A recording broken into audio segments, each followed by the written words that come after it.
सर्वांना नमस्कार. श्री अर्चना ह्या यूट्यूब चॅनलमध्ये मी अर्चना आपल्या सर्वांचं मनापासून स्वागत करते. वटपौर्णिमेला वडाच्या झाडाजवळ जाता आले नाही. व्रत अपूर्ण होतं का? नाही.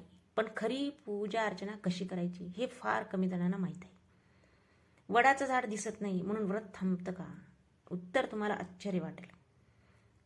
जर आज तुम्ही वडापर्यंत जाऊ शकला नाही तरीही व्रत पूर्ण होऊ शकतं. कसं ते ऐका. वटपौर्णिमा फक्त झाड नाही, भक्तीचा विषय आहे. पण झाडाजवळ जाता आले नाही तर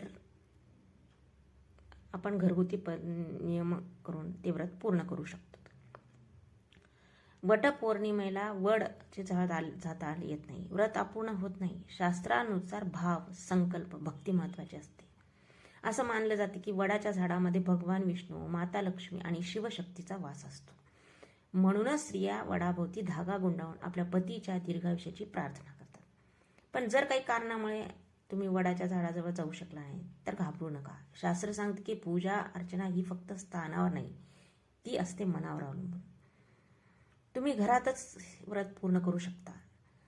आता काही कोणाकोणाला तब्येतीचं इश्यू असतं, वय वाढलेलं असतं, गुडघ्याचा त्रास असतो, शारीरिक इश्यू किंवा आजारी असतं, काही अनेक असे कारणे असतात. त्यावेळेस आपल्या म्हणजे घरातील महिलांना जाता येत नाही बाहेर, म्हणजे वडाच्या झाडापर्यंत जाता येत नाही. आपण शहरात राहतो, एखाद्या वेळेस वडाचं झाड असतंच आहे शहरात, पण काही काही ठिकाणी एखाद्या वेळेस उपलब्ध नसलं, थोडा लांब ठिकाणावर असलं, तब्येतीचा इश्यू, अजून काही कोणतेही आता समजा इश्यू असतात शरीराचे किंवा घरातल्या अडचणी, वय वाढलेलं, गुडघ्याचा त्रास, पायाचा त्रास, कसं करावं हे व्रत. आता आपण घरगुती पद्धतीनं केलं तर चालतं का? कसं करावं? आपलं व्रत अपूर्ण राहतं का? आपल्याला तर व्रत करायचं असतं. प्रत्येक स्त्रीला वाटतं की आपण वडाच्या झाडाची पूजा अर्चना करावी, प्रदक्षिणा मारावे, परिक्रमा करावेत, असं प्रत्येक स्त्रीला वाटतं. पण हे अशक्य असल्यावर शक्य कसं करायचं? आपण घरातच हे व्रत पूर्ण करू शकतो.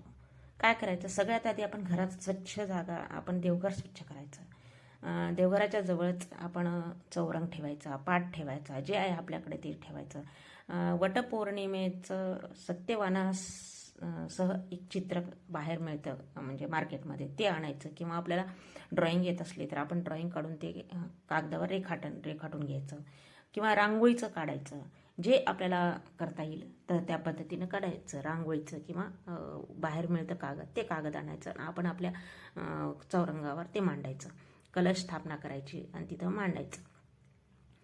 आणि मनोभावे सत्यवान सावित्रीची कथा सुद्धा, धूप दीप नैवेद्य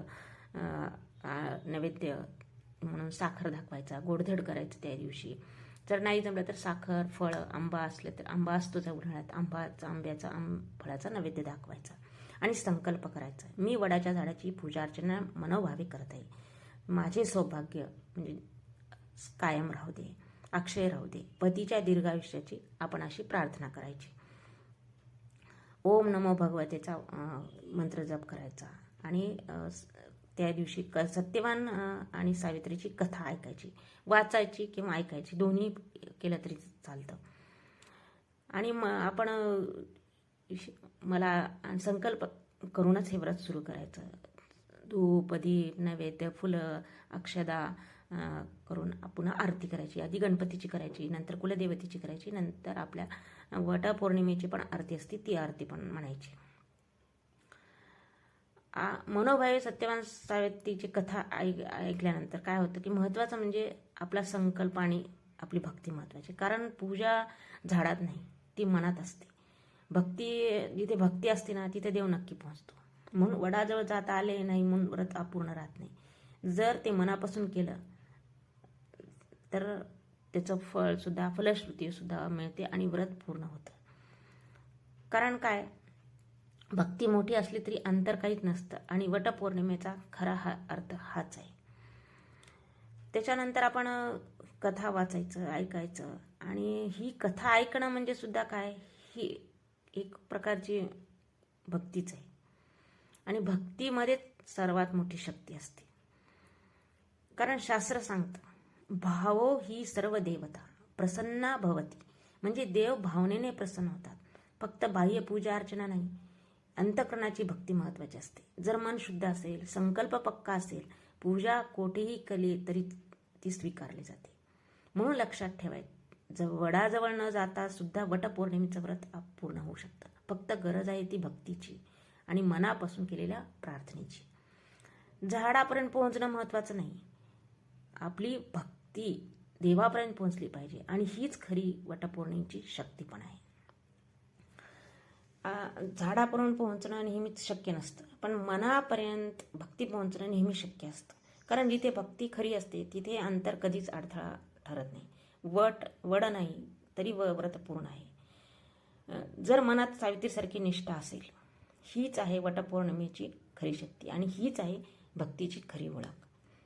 वटपौर्णिमेला वडाच्या झाडाजवळ जाणं हे परंपरेनं महत्त्वाचं असलं. परंपरेनं खरं तर वटवृक्षाच्या तिथंच पूजा अर्चना करावी, तिथंच परिक्रमा करावी, हे परंपरा आहे आपली. पण वय वाढल्यानंतर चालणं फिरणं कठीण होतं, तब्येत ठीक नसली तर बाहेर जाता येत नसतं, शहरात झाड जवळपास नसतं, लांब असतं, वेळ, काम आणि गर्दीमुळे जाता येत नाही. पण महत्त्वाची गोष्ट ही आहे की व्रत अपूर्ण होत नाही. शास्त्रानुसार भक्ती भावना महत्त्वाच्या असतात, ठिकाण नाही. म्हणूनच घरी पूजा अर्चना, वडाचं प्रतीक म्हणून कथा, श्रवण, मनापासून प्रार्थना हे केलं तरी व्रत पूर्ण होत मानलं जातं. म्हणजे काय, परिस्थिती बदलली तरी भक्ती असेल व्रत पूर्ण होतं. कधी कधी परिस्थितीमुळे आपण वडाच्या झाडापर्यंत पोहोचू शकत नाही, पण याचा अर्थ असा नाही की आपलं व्रत अपूर्ण आहे. कारण काय, देव कधीच स्थान पाहत नाही, देव पाहतो तुमची भावना, तुमचा विश्वास, तुमची भक्ती. जर मनात सावित्रीसारखी आढळ निष्ठा असेल, कोणतेही अंतर तुमच्या भक्तीला थांबवू शकत नाही. वडाचं झाड फक्त एक प्रतीक आहे, पण खरी शक्ती आहे तुमच्या मनातल्या विश्वासाची.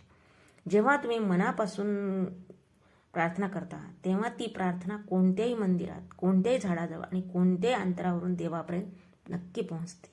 म्हणून लक्षात ठेवा, व्रत पूर्ण होण्यासाठी मोठ्या विधीची नाही, शुद्ध भावनेची गरज असते.